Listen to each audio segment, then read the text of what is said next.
Hey guys, this is Harold L.R. Watkins back with another video demonstration. This demonstration is of my completed ride sharing simulator. Starting in, going directly to the source code, focusing on my graph.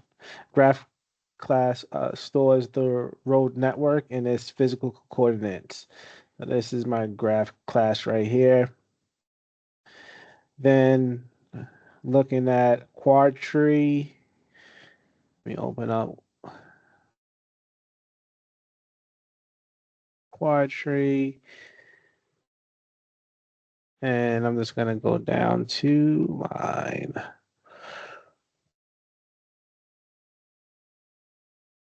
my Quadtree class. The Quadtree indexes available cars by location, while Dijkstra algorithm calculates the shortest reachable routes. And moving to my simulation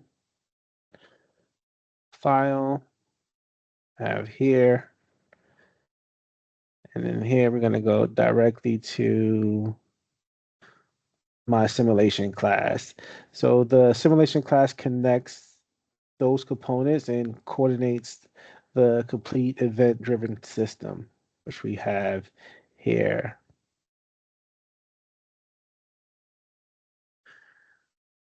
Within the simulation.py,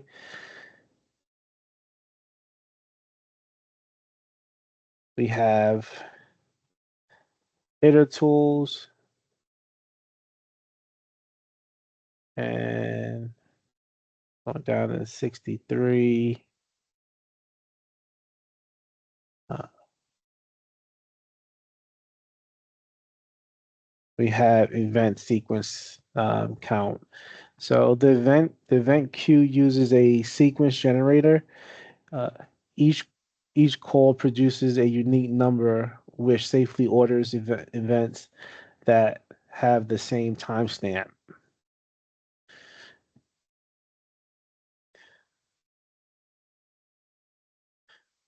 Going down to 105. Here you're going to see my scheduled events.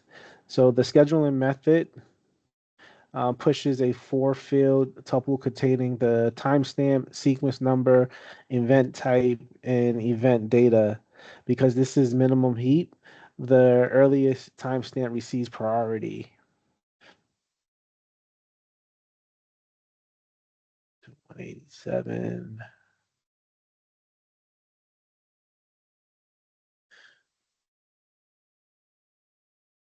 The run method repeatedly removes the next event, advances the simulation clock, and sends the event to the correct handler. This continues until the queue is empty. So this is where you would see from here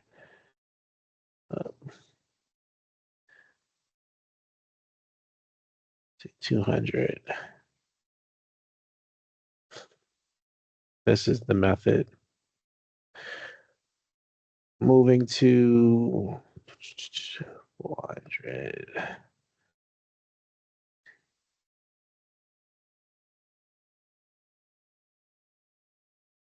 The command line option let me control values such as the number of cars, number of riders, and maximum request generation time without changing the source code. This is what we have here.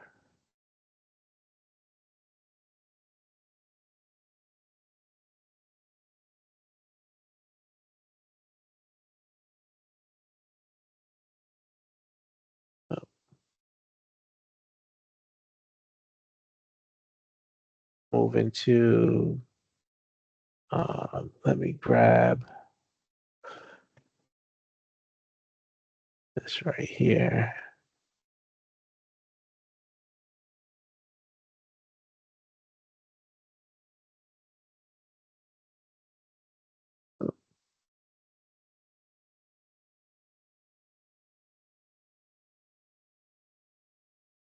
A moment before I jump into that.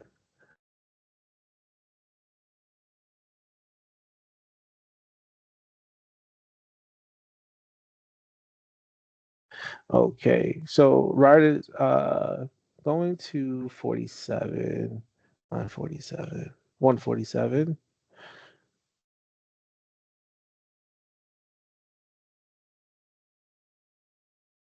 Riders are created within the map boundary, and new requests are scheduled at exponential in, intervals.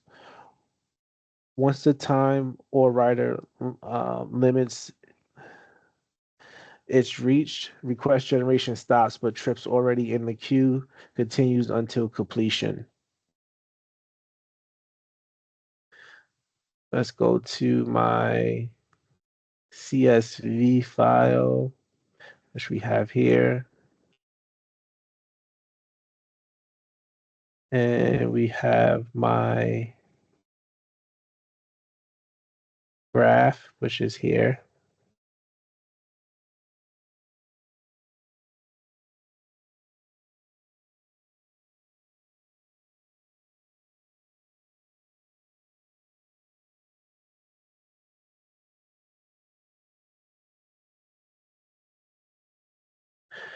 The graph and simulation uses the same map data.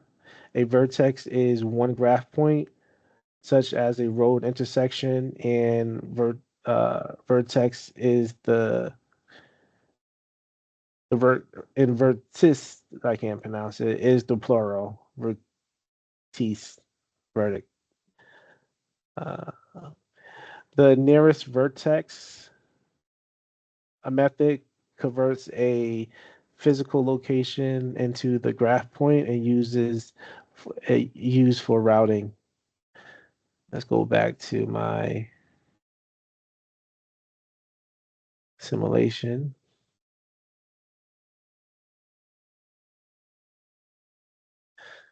and go down to 213 here. When a writer requests a trip, the Quadtree first produces nearby available candidates. Dijkstra then evaluates their actual road routes and the reachable car with the shortest travel time is selected.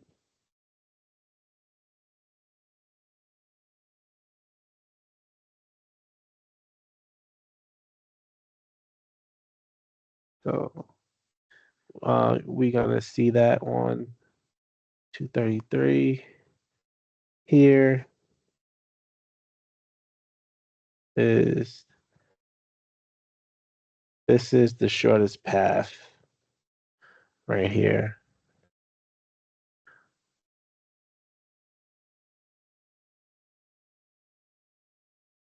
And 217. Okay, going back to 119.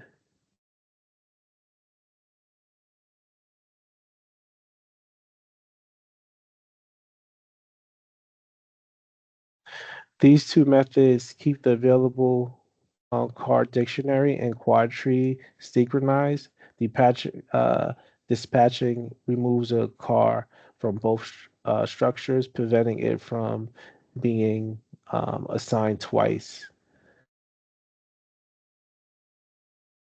And we would see this on 265 uh, right here. So 265 to 269.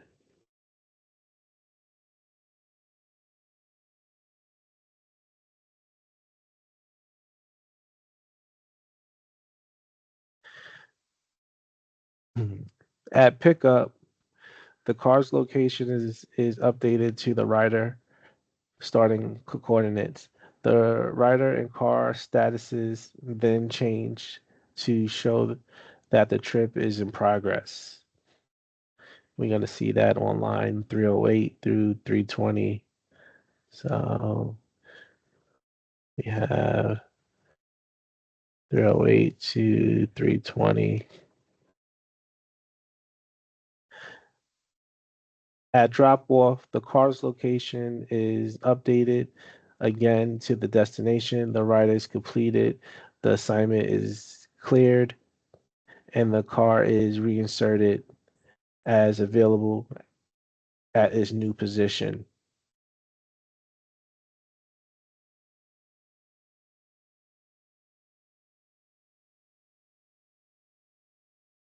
So going to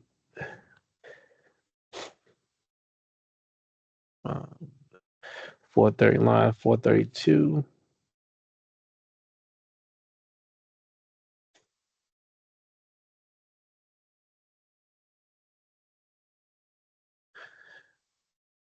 We have here in 449.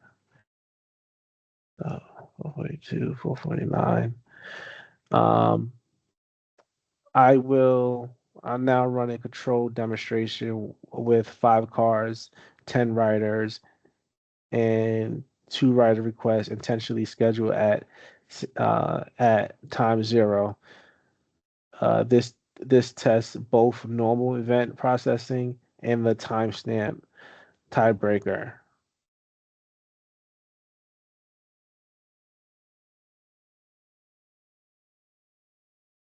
So this is this right here. Let me just drag this down. And I'm gonna run it from here.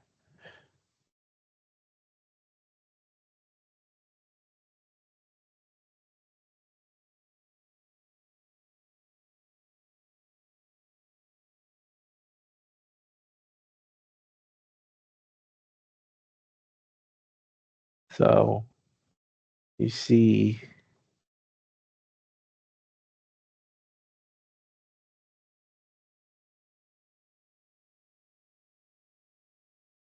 at time 0 event 0 rider request and time 00 event 1 rider request. You see that here. So these requests share a timestamp, but have different sequence numbers. So both are processed deterministically without a comparison error. The log then shows dispatches, pickups, drop-offs, and cars being reinserted at their updated destination. Active trips continue even after new riders request generation stops.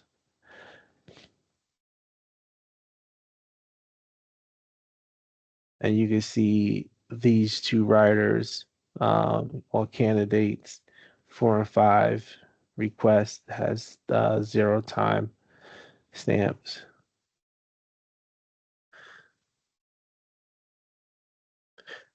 Let's go back to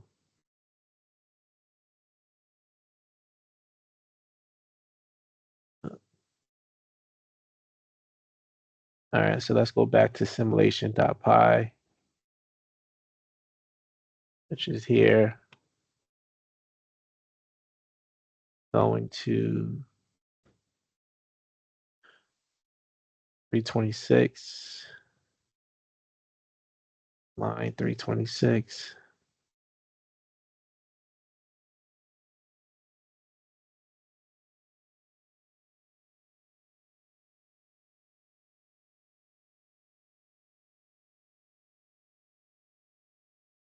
This calculate metrics, and then line 358. This creates the visualization. Um, After the run, the simulator calculates requests, results, wait time, trip duration, driver utilization. simulation span, and the number of Dijkstra evaluations. The visualization method organizes these results into a summary image.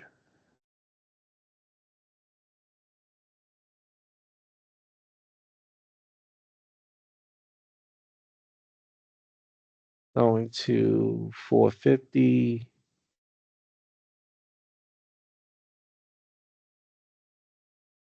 This is the simulation create visualization,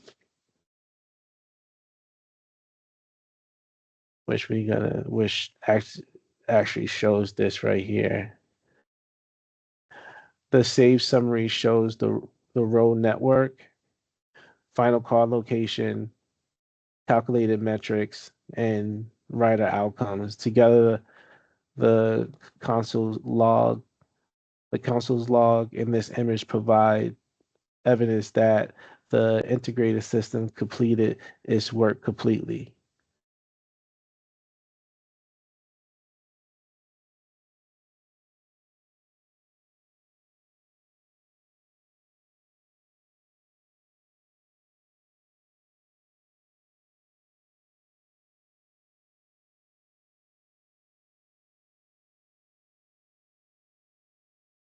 Going back to simulation, 437 here,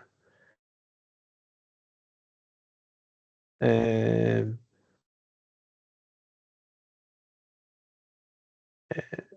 457 here, and 458. This completes my event-driven ride sharing simulator. It integrates custom data structures, shortest path routing, state management, testing, metrics, and visualization across the full rider lifecycle from request to final drop off.